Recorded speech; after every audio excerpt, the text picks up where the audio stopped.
All right, let's unpack this. We've got a story for you today that starts with something completely mundane, a state-contracted environmental assessment. Yeah, just a job. A simple task. Go to an old, sealed mine outside this tiny, remote town called Ever Creek. The mission was purely technical. Check for structural risk, reclassify the land for timber, and, get out. And if you just look at the initial field notes, they read that way. Very dry, very bureaucratic. All right. Subsidence measurements, spill assessments, just standard engineering jargon. Yeah. But what's so fascinating here is how fast that technical job just slammed head-on into something else. Something ancient. Something built on ritual and just absolute total silence. So what started as an engineering report, it becomes something else entirely. It turns into this record of deep-seated local secrets, historical cover-ups, and a truly terrifying pattern of disappearances, all linked to that mine. And that's what this is really about. It's not about structural liability. It's about walking into an environment where generations of tragedy they've calcified. They've become hard boundaries that the town actively and violently enforces. And the setting itself is a character here. The valley, it barely showed up on GPS. The town, maybe 300 people, just watched the assessment team pass by silently. No greetings, nothing. Nothing. And the mine site itself, you can just feel this sense of deep, intentional abandonment. Overgrown roads, warning signs you can't even read anymore, just scraps of caution tape fluttering on rusted stakes. It's a place that's screaming, stay away. But don't you dare ask why. Exactly. And the weird part is the initial geological survey was, unremarkable. The ground was stable. Which should have been the end of it, job done. Should have been. But then the lead assessor, he notes a shallow, fresh depression near the north side of the seal. The place was stable, but something had disturbed it. Recently, and that's what led him to the first offering, placed deliberately right outside the broken fence. Not just junk, but arranged. Yeah, this wasn't scattered debris. It was a small, scuffed baby shoe, a hand mirror with a spiderweb crack all the way across it, and a little velvet pouch. And inside, a single brown child's tooth. And the assessor, he's trying to cling to that bureaucratic mindset. He actually logs it as potential public safety debris. He's trying to rationalize it. Maybe it's some old grief, a makeshift memorial. You have to ask, why would you put a memorial outside the fence, exposed like that? These things, they aren't random. A shoe, a broken mirror, a tooth, they feel like a toll, like a payment. And the town's reaction, that confirmed it almost immediately. The assessor and his apprentice, a young man named Seth, they try to ask about it later at the diner. Very casually. And the whole mood just shifts. The waitress, she comes over and warns them with this smile that absolutely doesn't reach her eyes. Best not to linger past sundown. And then Seth mentions the shoe to the clerk at the general store. Just a passing comment. And the clerk freezes, just stops what he's doing and says flatly, that's not for you to handle. That's the moment. That's when you know these objects are not trash. They're not even a memorial. They are part of a live, active process that the town is protecting. They weren't worried about them disrespecting the dead. They were worried about them interfering with something else. Something that's still going on. That intensity is what pushed the assessor to look into the town records. He just wanted to find some kind of explanation. And what he found at the clerk's office, it didn't clarify anything. It just showed him how deep the contradictions went. He finds this old, heavy binder. Casualty summary, Ever Creek collapse, March 1937. Should be straightforward. A list of names. But it wasn't. It was two different sheets clipped together. Sheet 1, the official one you'd send to the state, lists 17 names. All with a cross next to them. Case closed. Bodies recovered. But Sheet 2, the town's internal record, it only has 11 names. And the other 6. They're just marked unrecovered. No explanation. Just a stark, clean lie separating the public record from the private one. And you have to ask yourself, why keep the second sheet? Why not just destroy the evidence of the lie? Because it's not a lie to them. It's their history. It's the real ledger. And tucked away nearby was something even stranger. Photocopies of death certificates that they were curated, grouped by decade. Showing this horrifying recurring pattern, a clock almost, built into the town's very history. Every 2 decades, always in the late autumn, a name appears with the same note. No cause of death listed, just missing. It's not random, it's timed. It's a cycle. And the most recent entry on that list was from October 2005. Exactly 20 years before this assessment. And beside that name, there was this handwritten note. It's almost triumphant. It says, Her solution was found. A solution. That changes everything. This isn't just a pattern of tragedy they're tracking. It's a ritual they're resolving. And that raises the big question. Those 6 unrecovered miners from 1937, were they the start of it all? The first payment that set this whole terrible 20-year cycle in motion. The town doesn't just suffer this pattern. The records show they manage it. They facilitate it, generation after generation. The town isn't just secretive, they are. Well, they're custodians, managing some kind of ongoing debt.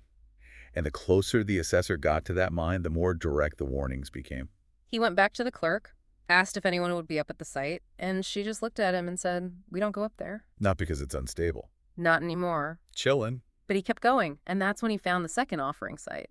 This wasn't a mistake. This was the system. Yeah, tucked away behind some buckthorn, way off the main path. A little clearing, deliberately made. And the items there were even more personal. A tarnished silver ring.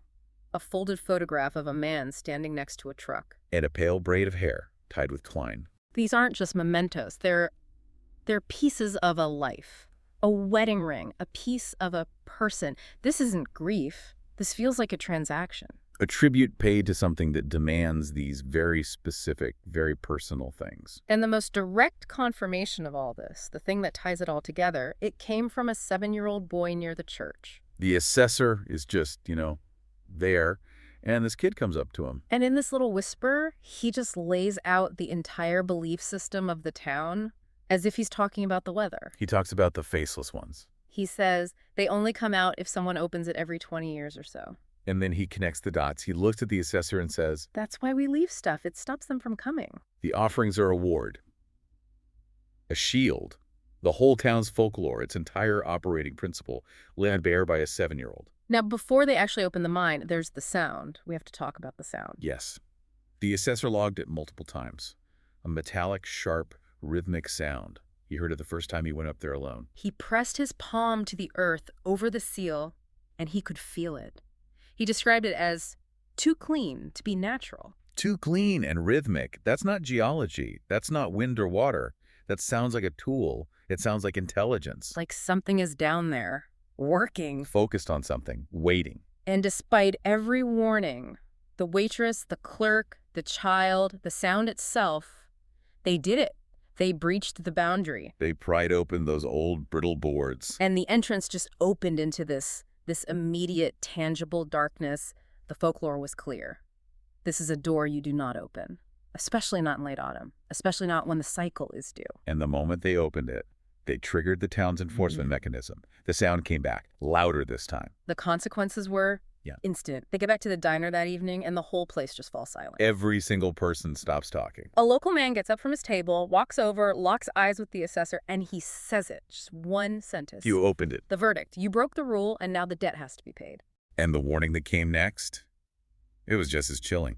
Go back to your motel, lock your doors tonight. But the town wasn't just warning them. The next evening, they found baskets outside their motel doors. Not a welcome basket. No, it was cheese, jerky, bottled water, sealed rations, like for a disaster. The labels were even peeled off. This wasn't hospitality. That was preparation. The town knew exactly what was about to happen, and they were getting ready for the cleanup. And that night, it happened.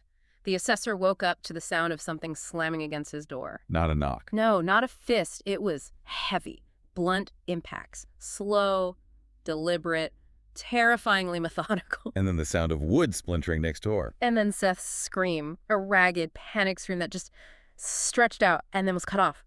Suddenly. Sharply. The last thing the assessor logged from that night was the sound of something heavy being dragged slowly across the carpet in the hallway. The next morning, Seth's room, the physical evidences. It's just so specific. The door was split, the frame torn from the wall. But it's the holes. The holes. 4 clean, narrow, round holes punched straight through the bottom of the door. About the width of a pickaxe tip. Deep. Deliberate. This wasn't an animal. This was something using a tool, a mining tool, something from the deep. And the town's reaction the next morning is maybe the most horrifying part of all. Absolute surgical normalcy. The diner was open. A man was calmly putting out a sandwich board for the lunch special. And the assessor saw a woman on the pavement outside the motel, mopping up a dark red smear. With slow, practiced strokes, like she'd done it 100 times before. eliminating the evidence. They weren't grieving. They were resetting. The event was over. It was time for cleanup. It was a scheduled payment, not a tragedy. He was then confronted. A group of townspeople, completely silent. A man in a tan coat stepped forward. Didn't answer any questions about Seth. He just confirmed what had been done. An offering has been made. And then, it's time for you to go now. They enforced it instantly. He drove back up to the mine one last time. The entrance was sealed again. With fresh boards, new bolts, done quickly, silently, before sunrise. They were closing the wound he had opened, re-establishing the boundary. And there, resting against the new seal, the final, terrible piece of proof.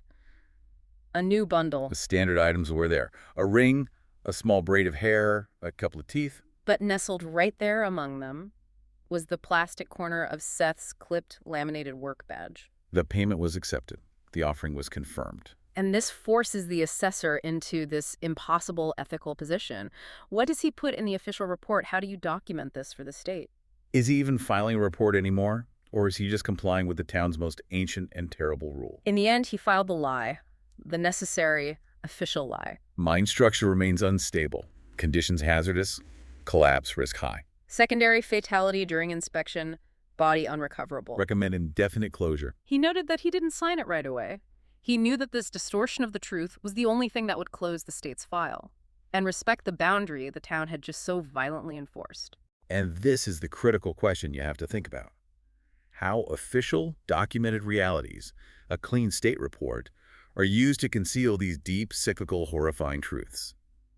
The paperwork ends the story for the state, but at Never Creek, the cycle just continues. So we followed this guy from a simple survey to the discovery of a century-old system of ritual disappearance, enforced by a silent community determined to satisfy whatever lives beneath that mine. The pattern was unmistakable. Every 20 years, a loss, an offering, and a quiet resealing of the wound. The town of Ever Creek had a terrible solution to an unsolvable problem. They maintained it with silence and with periodic, horrific compliance. The assessor left. The mine is sealed. But the structure of their reality remains. So if the faceless ones only emerge when the shaft is opened, but the 20-year cycle demands a payment regardless. Think about this. The last disappearance was October 2005. The clock is ticking. What happens in the year 2025 when that debt comes due again? The boundary is sealed, but the next offering is scheduled.